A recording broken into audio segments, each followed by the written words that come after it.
Hello traders, कैसे हैं आप सब लोग। उम्मीद है कि ठीक होंगे। आज का हमारा टॉपिक है कि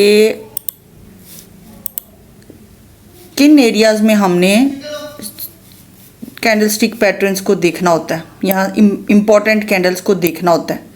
कौन से ऐसे एरियाज़ होते हैं जिनमें हमें ख़ास तौर पे उनको नोटिस करना होता है कि कैंडल्स का जो है वो बाकी कन्फर्मेशंस के साथ, जैसे कि कोई ख़ास की जोन है, सपोर्ट एंड रेजिस्टेंस है, कोई इंडिकेटर हमें इशारा कर रहा है, तो हम देखेंगे कि candlestick patterns aligned with other conformations.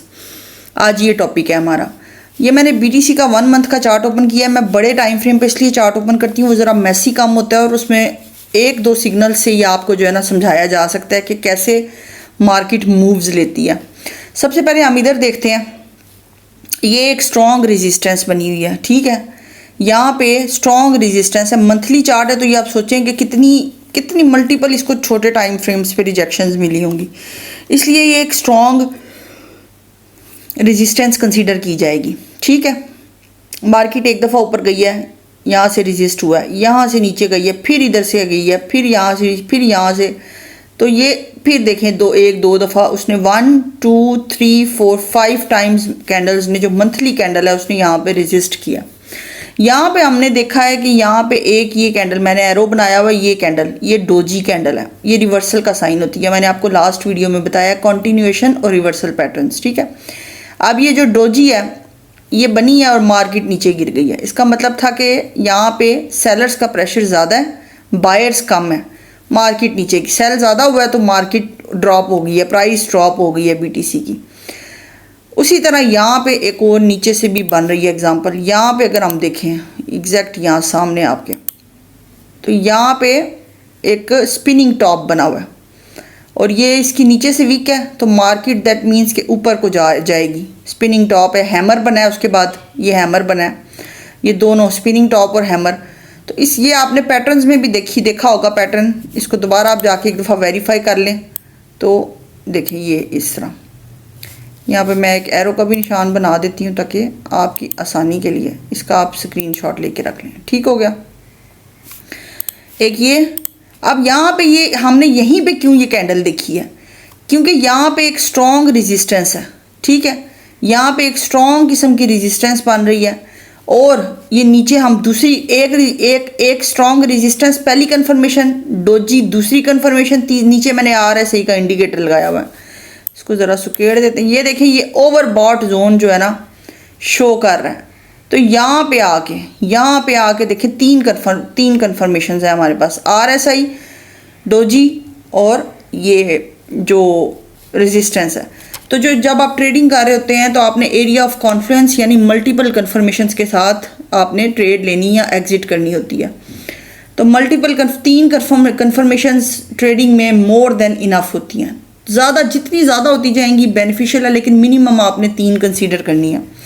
यहाँ पे अगर हम देख लेते हैं दूसरा पॉइंट, जो दूसरा मैंने एरो लगाया हुआ है, यहाँ पे देखें एक कैंडल बनी हुई है और रेजिस्टेंस भी है, 2 कन्फर्मेशंस हो गई।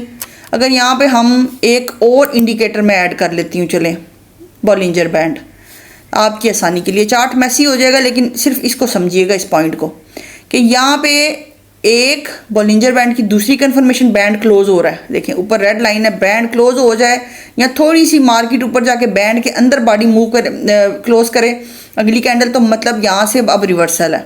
ये ऊपर अपर बैंड इसका रिवर्सल होता है, लोअर बैंड इसका नीचे से रिवर्सल होता है, और मिड बैंड इसका जो है वो एक नॉर्मल जो EMA या हम मूविंग एवरेज की लाइन यूज़ करते हैं, ये वो है, ठीक है। तो ये रिवर्सल यहाँ पे हुआ है, एक Bollinger band confirmation number 1, resistance confirmation number 2 और कैंडल ये वाली कन्फर्मेशन नंबर 3, ठीक है। या 3 कैंडल, ये 3 कैंडल जो है ये भी कन्फर्मेशन है, ये भी एक पैटर्न है, प्रॉपर पैटर्न है। अच्छा, उसके बाद इसको थोड़ी देर के लिए मैं क्लोज करके आपको आगे समझाती हूँ, इसको हिडन कर देते हैं, आगे मैं आपको बताती हूँ। एक कन्फर्मेशन ये है, ये इन्वर्टेड हैमर कह लें इसको, ये बना हुआ है, ठीक है, उल्टा हैमर बना हुआ है। मार्केट कितना नीचे गई है यहाँ से, ठीक हो गया। यहाँ पे एक ट्रेंड लाइन मैंने ड्रॉ की है और यहाँ पे एक सपोर्ट जो पहले रेजिस्टेंस थी, ये पहले रेजिस्टेंस थी, ये देखिए मार्केट ने 1 2 3 दफ़ा इसको रिजेक्ट, इस यहाँ से मार्केट रिजेक्ट हुई है, फिर यहाँ से ब्रेकआउट हुआ है, फिर ये रेजिस्टेंस ब्रेकआउट के बाद क्या बन गई है, सपोर्ट बन गई है। ठीक हो गया। अब यहाँ से मार्केट ऊपर गई है सपोर्ट लेके, ये 2 पॉइंट मिलते थे, एक ट्रेंड लाइन एक रेजिस्टेंस। अब यहाँ पे हमें कितनी कन्फर्मेशन मिल रही है देख लेते हैं। यहाँ पे हमें एक कैंडल की कन्फर्मेशन मिली स्पिनिंग टॉप, एक हमें ट्रेंड लाइन की कन्फर्मेशन मिली, एक हमें रेजिस्टेंस स्ट्रॉन्ग रेजिस्टेंस की कन्फर्मेशन मिली। तो 1 2 और 3 ये मल्टीपल। अब यहाँ पे हम बोलिंजर बैंड को भी चेक कर लेते हैं। अच्छा, मिड बैंड भी, जो बोलिंजर बैंड का मिड बैंड भी है ना, ये भी एक तरह से रिवर्सल का काम देता है। कब कब, जब यहाँ पे आके मार्केट, क्योंकि अपर ट्रेंड में ये एक सपोर्ट का काम देगा, लोअर ट्रेंड में ये एक रेजिस्टेंस का काम देगा, और ये अपर और लोअर बैंड जो है इसका, ये इसकी रिवर्सल्स के पूरे ट्रेंड रिवर्सल्स का होता है। ये सब मैं आगे जाके इंडिकेटर्स पे पूरी प्लेलिस्ट बनाऊंगी, तो बॉलिंजर बैंड मेरा टॉप फेवरेट इंडिकेटर है, इसको मैं ज़रूर ऐड करूँगी। फिर इसको थोड़ी देर के लिए हिडन कर देती हूँ ताकि आपको सही तरह से समझ आए। इसका आप स्क्रीनशॉट ले लें कि एरिया ऑफ कॉन्फ्रेंस किसको कहते हैं। मैं तो 2 कन्फर्मेशन भी नहीं, मैं 3 या 3 से ज़्यादा कन्फर्मेशन को प्रेफर करती हूँ। तो इस तरह से क्या होता है, आपने अलाइन करके किसी भी चीज़ को 2 या 3 मल्टीपल कन्फर्मेशंस के साथ लेके चलना होता है। अगर आप अलाइन नहीं करते, मल्टीपल कन्फर्मेशंस नहीं लेते, आप ब्लाइंड एंट्री ले लेते हैं, तो आप स्ट्रक होके रह जाते हैं। अच्छा, बहुत सारे लोग ये क्वेश्चन भी करते हैं कि हमारा टेक्निकल बहुत स्ट्रॉन्ग होता है लेकिन हम फिर भी ट्रेड में स्टक, इवन मैं हुई हूँ काफ़ी हर्षे से एक ट्रेड में स्टक। तो उसकी रीज़न ये होती है कि फंडामेंटल्स जो है ना, वो हमेशा टेक्निकल्स को फेल कर देते हैं।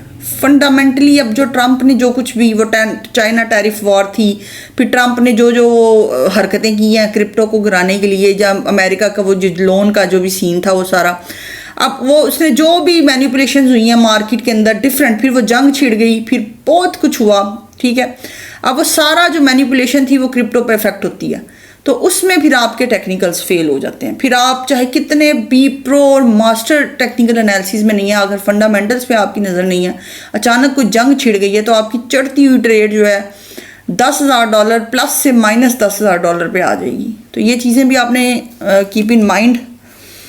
और उम्मीद है कि आपको आज का कंटेंट अच्छा लगा होगा। अगर अच्छा लगा तो मुझे अपनी दुआओं में याद रखिएगा।